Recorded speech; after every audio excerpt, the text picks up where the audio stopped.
Hello everyone, welcome you all on Mohari Devi Tapadia Girls College YouTube channel. Today in this video lecture, I am going to progress a poem and the poem name is The Word is Too Much With Us, which is written by William Wordsworth. So ये जो poem है वो क्या है, एक sonnet है, एक छोटा सा एक sonnet है, छोटी सी poem है ये, जिसे आज की इस वीडियो में हम complete कर लेंगे। साथ ही ये जो poem है वो composed की गई थी, composed in 1802 and published in 1807।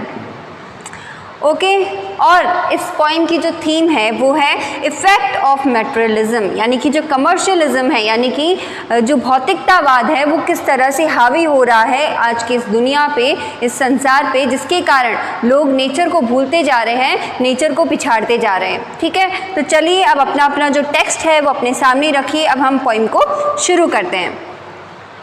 सबसे पहले विलियम वर्ड्सवर्थ के बारे में एक दो लाइन्स हम डिस्कस कर लेते हैं ताकि हमें पॉइंट के बारे में पता रहे। वैसे तो हमने विलियम वर्ड्सवर्थ को पहले भी पढ़ लिया है। So William Wordsworth was born in 1770 and died in 1850, who is one of the leading figure of romantic movement. Left an orphan at 13, Wordsworth was brought up by an uncle. He started his career as a poet in 1793. Okay, so William Wordsworth के बारे में हमने जान लिया है कि वो एक अनाथ बच्चे थे और एक अंकल के द्वारा उन्हें बड़ा किया गया था, जिनका जन्म हुआ था 1770 में और जिनकी मृत्यु हो गई थी 1850 में। अब पोइम की तरफ चलते हैं। पोइम का टाइटल है the word is too much with us, यानी कि टाइटल ही अपने आप में एक अर्थ लेके बैठा है कि जो ह्यूमन बींग्स हैं वो क्या हो गए हैं, एक तरह से बर्डन हो गए हैं, इस धरती पर बोझ हो गए हैं। ये टाइटल इंडिकेट करता है, जो कि एक सोनेट है ये पोइम। सो चलिए शुरू करते हैं। The word is too much with us, late and soon, getting and spending, we lay waste our powers. Little we see in nature that is ours, we have given our hearts away as sordid boon. तो जो poem की first line है उसमें कवि हमें Wordsworth जो poet है वो हमें बता रहे हैं कि the world is too much with us, यानी कि जो ये संसार है वो हमसे बहुत ज़्यादा परेशान हो गया है, हम एक तरह से इस धरती के बोझ हो गए हैं। इसमें कवि हमें यही कहना चाह रहे हैं कि जो दुनिया है वो अपने मटेरियलिज्म के पीछे, यानी कि पैसा कमाने के पीछे, भौतिकतावाद के पीछे इतनी पागल हो गई है, इतनी अंधेपन से वो दौड़ रही है कि वो जो नेचर है, जो हमारा नेचर है, उसे धीरे धीरे भूलती ही जा रही है, उसे अवॉइड ही करती जा रही है। So the world is too much with us, यानी कि दुनिया हमसे परेशान हो गई है। लेट एंड सून, यानी पहले भी परेशान थी, आगे भी परेशान ही हो रही है। गेटिंग एंड स्पेंडिंग, गेटिंग का यहाँ पे अर्थ है अर्न से, कमाने से, यानी कि लोग कमा रहे हैं, एंड स्पेंडिंग और उन्हें उड़ा रहे हैं, स्पेंड कर रहे हैं, खर्च कर रहे हैं। वी ले वेस्ट आवर पावर्स, और इससे क्या हो रहा है, हम अपनी जो पावर्स है, जो हमें गॉड ने इतनी अच्छी अच्छी पावर्स दी है, उसे हम क्या कर रहे हैं, एक तरह से वेस्ट ही कर रहे हैं, यानी कि सिर्फ कमाना और उड़ाना, लोग अभी यही जान रहे हैं।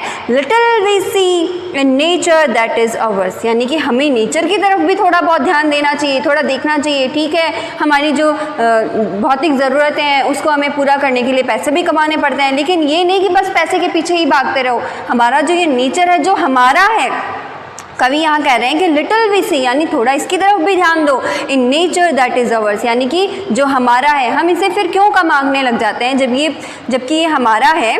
We have given our hearts away a sordid boon, यानी कि हमने क्या किया है, हमारे हृदय से इसे अवे कर दिया है, दूर ही कर दिया है, जिसे हम कम आंकने लग गए हैं अब। This sea that bares her bosom to the moon, the winds that will be howling at all hours and are up gathered now like sleeping flowers. For this, for everything, we are out of tune. अब इन lines में कवि कहते हैं we have given our hearts away, हमने क्या कर दिया है, अपने हृदय को इससे दूर कर लिया है, यानी हमने नेचर से दूरी बना ली है धीरे धीरे। आज की दुनिया में देखिए सब मोबाइल में, अपने अपने काम में, अपने ऑफिस के वर्क में, इनमें ही व्यस्त रहते हैं। ठीक है, थोड़ा बहुत टाइम मिलता है उसमें भी वो वीडियो गेम्स खेल के, गाने सुन के, मूवीज़ देख के अपना टाइम वेस्ट कर देते हैं। ठीक है, इसी तरह से जब पोइट अपने टाइम की बात कर रहे हैं, यानी उस टाइम तो मोबाइल भी नहीं हुआ करता था, लैपटॉप भी नहीं हुआ करता था, टीवी भी नहीं हुआ करता था, फिर भी देखिए विलियम वर्ड्सवर्थ को कितनी ज़्यादा ऐसी चिंता थी, तभी उन्होंने ये पोइम लिखी कि उस टाइम में लोग नेचर से दूर होने लग गए थे और आज के समय में तो एकदम ही दूर हो गए हैं। तो अब हमें नेक्स्ट लाइन्स में पोइट बोल रहे हैं दिस सी, अब समुद्र का उदाहरण दे रहे हैं कि जो समुद्र है उसे देखो, दैट बेयर्स, वो कितना प्रयत्न करता है, कितना, जब समुद्र में ज्वार आता है तो वो क्या होता है, ऊंचा उठता है ना, तो जब वो ऊंचा उठता है अपनी लहरों के साथ, किसे छूने के लिए, चंद्रमा को छूने के लिए, तो वो भी इस प्रकृति से इतना प्यार कर रहा है, चंद्रमा से इतना प्यार कर रहा है, तो हम क्यों पीछे हैं। The winds that will be howling at all hours, यानी कि जो हवाएं हैं वो भी निरंतर क्या करती जा रही है, गरजती जा रही है, यानी सभी अपना अपना काम अच्छे से कर रहे हैं, लेकिन हम ही भूल गए हैं कि हमारा फ़र्ज़ सिर्फ कमाना और उड़ाना नहीं है, हमारा कुछ दायित्व इस नेचर की तरफ भी है। हम ह्यूमन बींग्स का दायित्व नेचर की तरफ भी है, क्योंकि नेचर भी क्या है, हमारा ही है। And are up gathered now like sleeping flowers for everything we are out of tune, यानी कि हम क्या करते हैं, एंड आर अब गैदर्ड नाउ, हम इकट्ठे हो जाते हैं, लाइक स्लीपिंग फ्लावर्स की जैसे हम इकट्ठे हो जाते हैं, for everything we are out of tune, यानी कि जब हमें ज़रूरत होती है तब हम क्या करते हैं, आउट ऑफ ट्यून हो जाते हैं, यानी निशब्द हो जाते हैं एक तरह से। It moves us not great God, I'd rather be a pagan suckle in a creed outworn. अब जो पॉइंट है वो खुद के लिए ये लाइंस बता रहे हैं कि मैं इस दुनियादारी से, मैं इन सबको देख देख के इतना परेशान हो गया हूँ कि मुझे तो ऐसे मटेरियलिज्म में, ऐसे कमर्शलाइज्ड नहीं बनना है, तो मैं क्या करूँगा, इट मूव्स अस नॉट, यानी कि मुझे नहीं लेके जा सकता या हमें नहीं लेके जा सकता। एक तरह से एक आत्मविश्वास जगा रहे हैं, मोटिवेट कर रहे हैं ग्रेट गॉड, भगवान को याद करते हुए कि आई हैड रादर बी, कि मैं तो क्या करूँगा, ऐसे कमर्शलाइज्ड सोसाइटी में फंसने से अच्छा है कि मैं तो क्या बन जाऊँगा, एक पैगन बन जाऊँगा, यानी कि एक तरह से नास्तिक बन जाऊँगा, सकल्ड इन ए क्रीड आउटवर्न, ठीक है ना, जिसे इस भौतिक संसार से कोई भी फर्क नहीं पड़ेगा।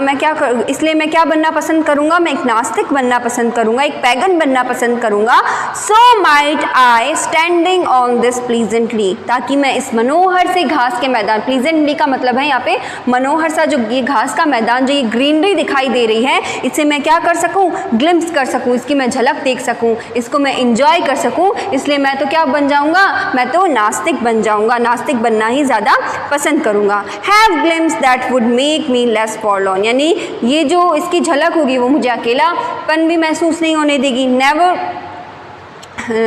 फॉरलॉर्न, यानी कि कभी भी अकेलापन भी मुझे महसूस नहीं होगा। Have sight of Proteus rising from the sea, Proteus क्या है, the sea god, son of Oceanus and Tethys, यानी टेथिस और ओशियन जो सागर है उनमें एक तरह से मिथ है, ये एक तरह से मिथ भी है, सच्चाई भी। हम भी तो मानते हैं ना, समुद्री देवता जो हैं, जब वो मंथन हुआ था तब समुद्र के देवता आए थे, उन्होंने मंथन करवाया था। हमारे भी जो पुराण है वो बोलते हैं कि समुद्र के देवता है। उसी तरह से यहाँ पे भी पॉइंट बता रहे हैं कि जो समुद्री देवता है वो कौन है, प्रोटियस है। हैव साइट ऑफ प्रोटियस, यानी कि मैं क्या करूँगा, नास्तिक बन के ये जो ग्रीनरी है इसे इंजॉय करूँगा, और ये जो समुद्र से जो प्रोटियस जो राइज होंगे, यानी कि जो समुद्र के देवता निकलेंगे, उनके मैं दर्शन करूँगा। और here old Triton blow his weathered horn, यानी ट्रिटन यानी कि वो शंख का जो नाद है पुराना सा, यानी जो शंखनाद है जो बहुत ही ज़्यादा क्या होता है, ऑस्पिशियस होता है सुनने में, उसे मैं सुन के इंजॉय करूँगा। ट्राइटन का मतलब होता है the upper part of the body. Triton, शंखनाद कौन करेगा, जो एक तरह से मरमेड होगा, ठीक है ना, वो ट्राइटन बताया है यहाँ पे। तो ट्राइटन ब्लो करेगा, यानी ब्लो क्या करेगा, शंख को बजाएगा। ट्राइटन कौन होता है, जो ऊपर की जो शरीर का जिसका हिस्सा होगा वो इंसान के जैसे होगा, और जो शरीर के नीचे का हिस्सा होगा वो एक मछली के जैसे होगा, ठीक है ना। तो एक तरह से मरमेड ही होगा ये। The upper part of the body having a human form and the lower that of a fish, like a mermaid. Triton in Greek mythology is the son of Poseidon and Amphitrite. Okay, so point हमें इस point में यही बताते हैं कि हमें nature को भी ऑब्जर्व करना चाहिए, नेचर को भी टाइम देना चाहिए, ठीक है। सो हमेशा भौतिकता में उलझे हुए नहीं रहना चाहिए, और इसके लिए तो पोइट जो है खुद क्या बनना पसंद कर रहे हैं, पैगन बनना पसंद कर रहे हैं, ताकि वो समुद्र के जो देवता हैं उनको निकलते हुए देख सकें, ग्रीनरी को एंजॉय कर सकें।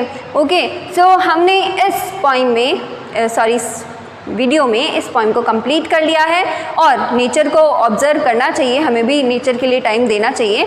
सो अब हम मिलते हैं नेक्स्ट वीडियो में नेक्स्ट पॉइंट के साथ, तब तक के लिए bye bye, take care and thank you.